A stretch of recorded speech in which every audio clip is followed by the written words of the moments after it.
C'est la rentrée et de nombreux élèves se dirigent vers l'école, bien sûr. Et l'un des ingrédients essentiels lorsqu'on veut faire les cours, c'est bien sûr d'utiliser quoi? Des cahiers.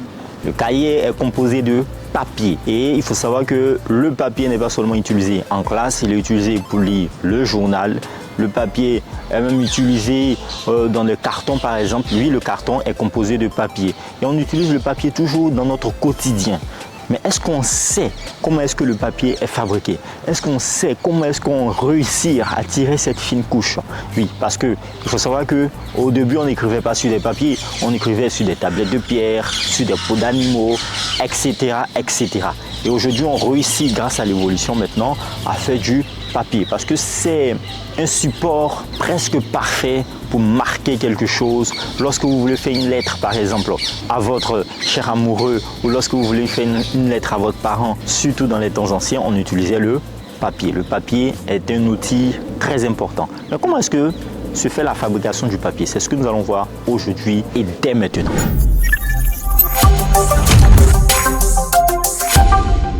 Bonjour à tous, bienvenue sur la chaîne Science et Culture TV, la chaîne du savoir. J'espère que vous allez bien chez vous, je vais bien également.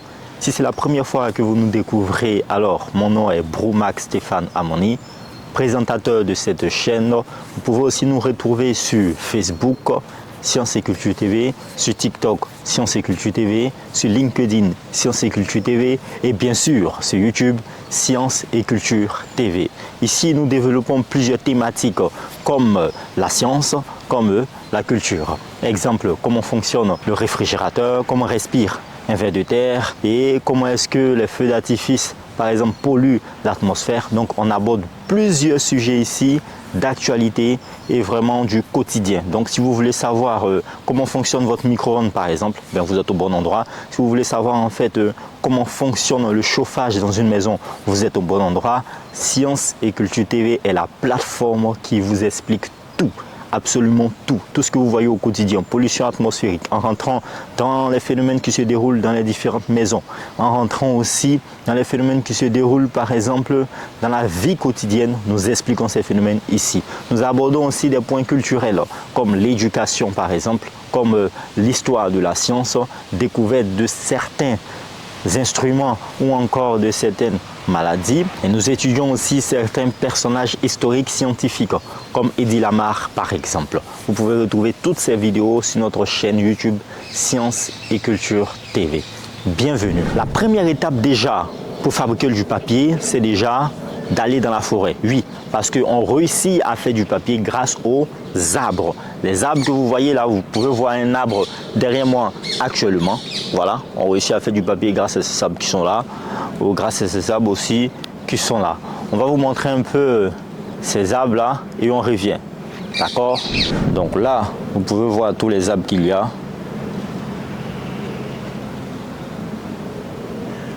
Voilà. Donc grâce à ces arbres là, on réussit à faire du papier.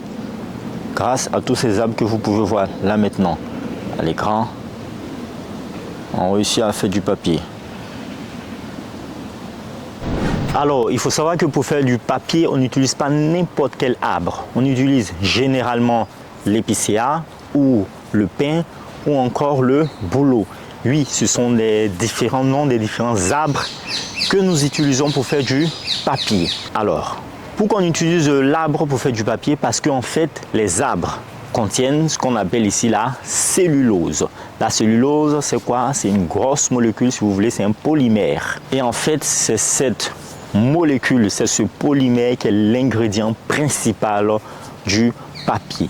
Et la cellulose, en fait, se trouve dans les parois de l'écorce de l'arbre. Donc, nous allons prendre l'arbre, l'arbre va suivre un processus physico-chimique, ça veut dire un processus physique, un traitement physique et un traitement chimique jusqu'à ce qu'il devienne du papier. Et c'est ce que nous allons voir aujourd'hui, dès cet instant-là. Restez scotchés à votre écran parce que ça sera très passionnant. Alors, il faut savoir que la cellulose, comme on a décrit, représente environ 40 à 50% de la matière sèche du bois. Chaque arbre utilisé pour la fabrication du papier pèse environ ou en moyenne 1 à 1,5 tonnes et peut produire environ 160 000 feuilles de papier A4. Donc imagine par exemple une forêt composée en fait d'arbres de pin par exemple. Imagine que chaque arbre peut fournir en fait une pile de papier. C'est un peu ça cette illustration que nous pouvons donner ici. Continuons. Alors, une fois qu'on aura fini de récolter nos différents arbres, on aura fini en fait de les couper et tout, on va amener ces troncs-là à l'usine. Arrivé là-bas, qu'est-ce qui va se passer? Eh bien, ces troncs-là vont être débarrassés de leur écorce. Donc, vont être écorcés, donc débarrassés de leur écorce. Une fois débarrassés de leur écorce, ces troncs-là seront découpés à environ 2 à 3 cm pour constituer ce qu'on appelle des coupons. Et ensuite, ces coupons-là, on va les mettre au chaud. Donc, on va les faire cuire à une certaine température afin d'en extraire la cellulose. Alors, il faut savoir qu'un tronc de pin de 1 mètre de long peut être coupé en milliers de petits copeaux qui contiennent en fait dans un grand sac à dos. La densité du bois utilisé est d'environ 0,4 à 0,7 g par cm3, ce qui détermine combien de cellulose on peut extraire. On va passer maintenant au défibrage mécanique. C'est quoi le défibrage? En fait, c'est un processus qui nous permet en fait de séparer la fibre de la cellulose.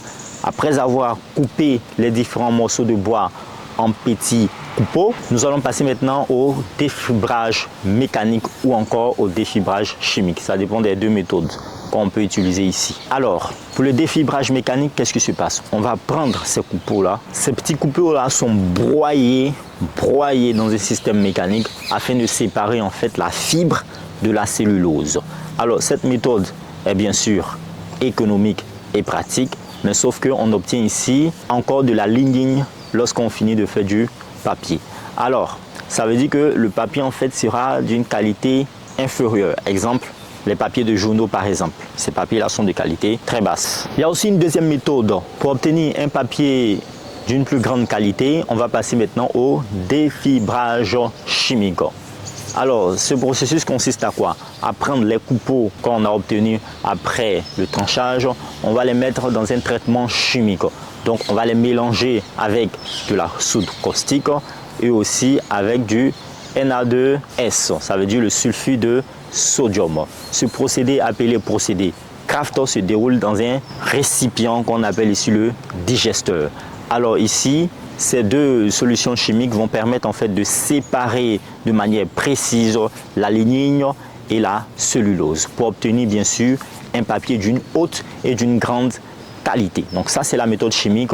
Si vous voulez obtenir par exemple un papier de haute qualité, un papier de qualité supérieure, vous pouvez utiliser cette méthode. La pâte obtenue ici alors est plus pure et donne un papier plus résistant et plus durable. Alors, après avoir utilisé le défibrage chimique, la pâte obtenue est souvent brunâtre à cause de la lignine qui est encore dans cette pâte. Donc, ce que nous allons faire ici, on va procéder en fait au blanchiment de cette pâte. Donc, qu'est-ce qui va se passer? On va prendre cette pâte, on va l'emmener dans un procédé chimique dans lequel on va le mélanger avec le dioxyde de chlore, ClO2, ou encore le peroxyde d'hydrogène. Ce sont des composés qui vont blanchir la pâte afin que la pâte soit bien sûr plus blanche et soit encore plus éclatante. Ce procédé est appelé bien entendu le blanchiment de la pâte. Ce blanchiment-là va donc éliminer bien sûr les traces de lignine et bien sûr éclaircir aussi notre pâte de papier, enfin de bois qui n'est pas encore devenu du papier. Alors nous allons maintenant passer à la transformation de cette pâte de papier qui est bien sûr blanchie à du papier. Alors qu'est-ce qui va se passer ici? Nous allons prendre cette pâte et nous allons l'étaler sur un certain tamis. Ce tamis qui est en mouvement continu est bien sûr appelé toile de formation. Et ce tamis fait partie d'une machine appelée machine à papier. Alors pourquoi est-ce qu'on fait ce processus? Parce qu'en fait la pâte obtenue contient environ 1% de fibres et 99% d'eau. Donc ce que nous allons faire ici, nous allons étaler cette pâte afin d'en extraire l'eau et de conserver la partie fibre pour ainsi faire du papier. Donc c'est pour cela on commence déjà par l'étalement. C'est pourquoi la deuxième étape ici, ça sera la déshydratation de notre pâte qui est déjà sur notre tapis ou si on veut sur notre tamis. Donc au fur et à mesure que la pâte avance sur la toile de formation, eh bien l'eau va s'écouler au travers de cette pâte de formation, parce qu'il faut savoir que dans ce système en fait de tamis, il y a un système à vide qui est tout en bas. Et si vous voulez savoir comment un système à vide fonctionne, il y a notre vidéo ici qui va apparaître ici ou ici qui parle de comment fonctionne un aspirateur. Donc vous allez voir ici qu'il y a un système qui est placé de basse pression qui va faire que l'eau sera aspirée de la pâte et cette eau là va bien sûr aller dans un autre procédé et nous aurons uniquement que les fibres au-dessus du tapis. Ça, c'est la déshydratation de notre pâte de cellulose. On va passer maintenant au pressage. Ça veut dire que cette pâte de papier qui est maintenant déshydratée va passer dans un processus où cette pâte en fait sera encore pressée afin d'en extraire tout l'eau qui est dedans. Alors, ce processus permet non seulement d'obtenir un papier de qualité, mais aussi un papier résistant. On va passer maintenant au séchage. Qu'est-ce qui se passe? Alors après pressage, cette pâte de papier va passer en fait par une série de rouleaux qui va en fait lisser le papier. Voilà, ça veut dire on a deux rouleaux comme cela qui vont ensuite venir presser le papier à une température de 100 à 120 degrés Celsius. Et lorsque cette pâte de papier va passer par ces rouleaux qui sont chauffés à 100 et à 120 degrés Celsius, elle va sortir de ce processus avec une teneur en eau à 4% jusqu'à 6%. Donc imaginez que s'il y a environ 100 grammes de fibres, à l'intérieur de ces 100 grammes, on a environ 4 grammes d'eau qui sont à l'intérieur de cette fibre. Donc environ 4% à 6% d'eau à l'intérieur de ces fibres. On continue. Une fois la feuille séchée, elle passe par plusieurs étapes de finition pour lui donner les propriétés souhaitées, telles que la douceur, la brillance ou la résistance. Après cette étape, notre papier va passer en fait par le calendrage. Qu'est-ce que c'est? Eh bien, notre pâte de papier va passer par des rouleaux qu'on appelle ici calandres. Ces rouleaux-là sont très lisses. Alors ces rouleaux-là vont glisser sur notre pâte de fibre pour que notre papier soit encore plus lisse et plus doux à toucher. Ça se voit, non? Quand vous touchez le papier, ben, il est plus lisse, il est plus doux à toucher. Ben, sachez que notre fibre de papier passe en fait par un processus qu'on appelle le calendrage qui va donner en fait de cette douceur et cette propriété de lisse à notre papier. Mais pour certains papiers en fait, ou type de papier, une couche d'enduit est appliquée sur la surface pour améliorer ses propriétés d'impression. Cet enduit est généralement composé de kaolin, donc de carbonate de calcium et de liants comme le latex. L'induction permet en fait d'obtenir un papier plus brillant et de meilleure qualité pour l'impression en couleur par exemple. Alors, il y a aussi une autre méthode qui est optionnelle qu'on appelle le couchage. Alors, cette méthode permet en fait de donner au papier certaines qualités exceptionnelles. Par exemple, il y a certains papiers qui sont imperméables ou il y a d'autres papiers qui ont certaines qualités. Alors, dans ce processus de couchage, c'est une couche supplémentaire de produits chimiques qui est appliquée sur notre papier. Voilà, afin de leur donner, comme on a dit ici, une finition particulière, comme une surface brillante ou mate. On va passer maintenant à la découpe et à l'emballage. C'est la 5e étape. Oui, pour continuer dans notre processus de papier, parce que notre papier n'est pas encore prêt. On continue.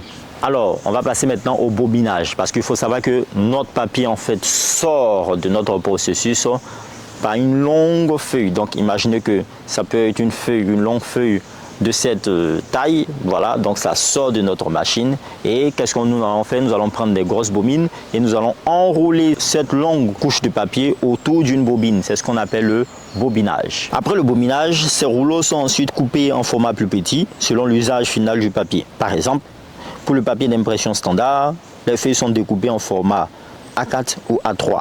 Lorsque cette étape est terminée, nous allons passer maintenant à l'emballage. Voilà, ces feuilles de papier sont ensuite emballées de manière minutieuse dans des différents emballages afin de les protéger bien sûr contre l'humidité et contre certains aléas, ou sont directement bien sûr protégées, emballées et expédiées vers l'expéditeur. Alors, nous allons passer maintenant aux propriétés spécifiques du papier. On y va. Quelles sont les propriétés spécifiques du papier? On va donner en fait quelques éléments physico-chimiques qui vont nous permettre d'identifier un papier de manière scientifique. Alors, il faut savoir que le papier est essentiellement composé de cellulose, comme on l'a dit, un polymère linéaire constitué de molécules de glucose liées entre elles par des liaisons glycosidiques. La cellulose confère au papier ses propriétés mécaniques, résistance à la traction, à la déchirure et à sa capacité à absorber l'encre. C'est pourquoi quand on écrit sur du papier, bien sûr, voilà, ça ne s'enlève pas après. Ou encore, quand on écrit sur du papier, c'est pas comme si on écrivait sur un autre objet. Ça ne s'enlève pas parce que la cellulose permet d'absorber l'encre. Il y a aussi le fait que le papier peut être recyclé, parce que le papier est largement recyclable. Après utilisation, il peut être récupéré, défibré à nouveau et transformé en nouvelle pâte à papier. Cependant, à chaque cycle de recyclage, les fibres deviennent plus courtes et perdent de leur qualité, ce qui limite bien sûr le nombre de fois où le papier peut être recyclé. Alors, la fabrication du papier est un processus bien sûr très complexe. Comme on l'a vu, on utilise ici des processus chimiques, des processus physico-chimiques pour faire du papier de qualité. Maintenant que vous avez regardé cette vidéo, vous savez un peu comment est-ce que le papier est fabriqué. Bien sûr, on n'est pas rentré dans des détails assez complexes. On a donné des grandes lignes qui vont nous donner en fait une idée sur la fabrication du papier. Si vous avez aimé cette vidéo, n'hésitez pas à mettre un like et n'hésitez pas aussi à partager cette nouvelle autour de vous. Portez-vous bien, faites le plein de savoir et peace out.